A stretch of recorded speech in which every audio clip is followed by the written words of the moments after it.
Do this to master inversions of chords. Here is a trick that works better than any other method I have ever seen for getting good at inversions. I'm not saying this will instantly solve everything, but it will solve a whole bunch of things and it works really fast.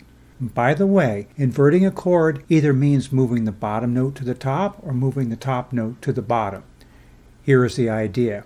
You can completely skip practicing inversions of major and minor chords when you do what I am suggesting, because inverting 7 chords is the same thing on steroids. If you get this trick, you will automatically master inversions of major and minor chords.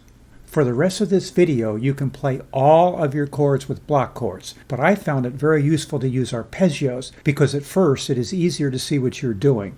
I will show everything only in one hand, but I will play everything in both hands, and of course you can choose either solution.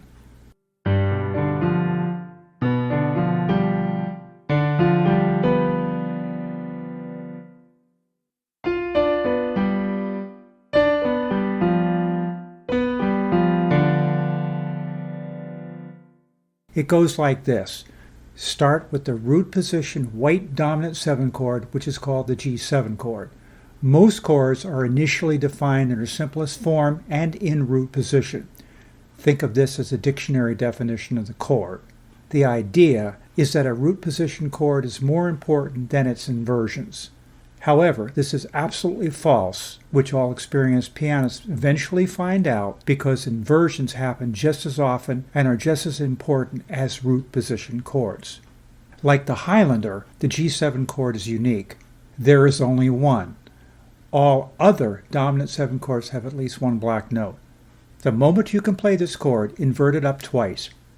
That gets you to the most difficult inversion. It's called second inversion, but that name is really very unimportant. It will be written in a lead sheet as G7 over D. It is the one that most people don't learn very well. But by getting there, you automatically go through the first inversion chord, which is G7 over D.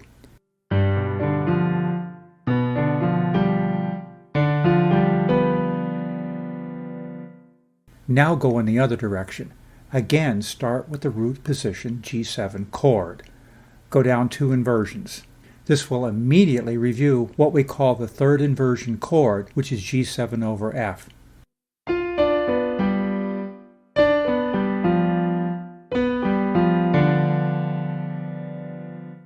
And you are done. I think this is pretty easy.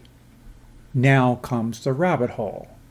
There are actually 4 different kinds of white 7 chords. They are the dominant 7 chord, the major 7 chord, the minor 7 chord, and the half diminished chord. This last 7 chord is also called minor 7 flat 5.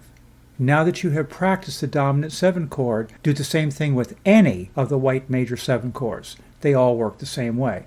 For instance, start with the D minor 7 chord and invert it up twice. Then do the same thing in the other direction.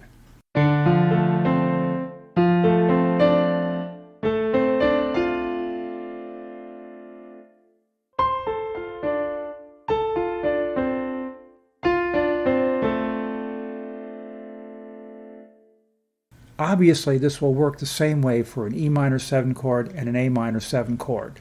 And by the way, the second inversion of this chord is usually called a major 6 chord. Now use the same method for a white major 7 chord. You can choose either a C major 7 or an F major 7 because both work the same way. Invert up twice and invert down twice.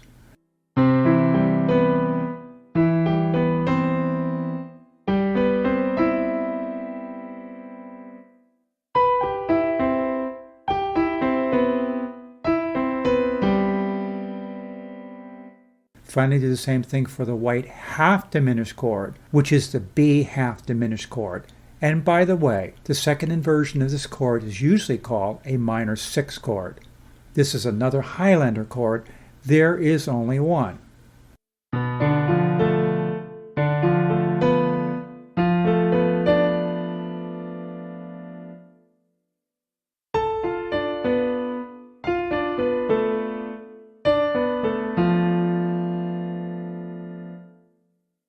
The moment you're able to do inversions of white 7 chords, start doing the same thing in other keys.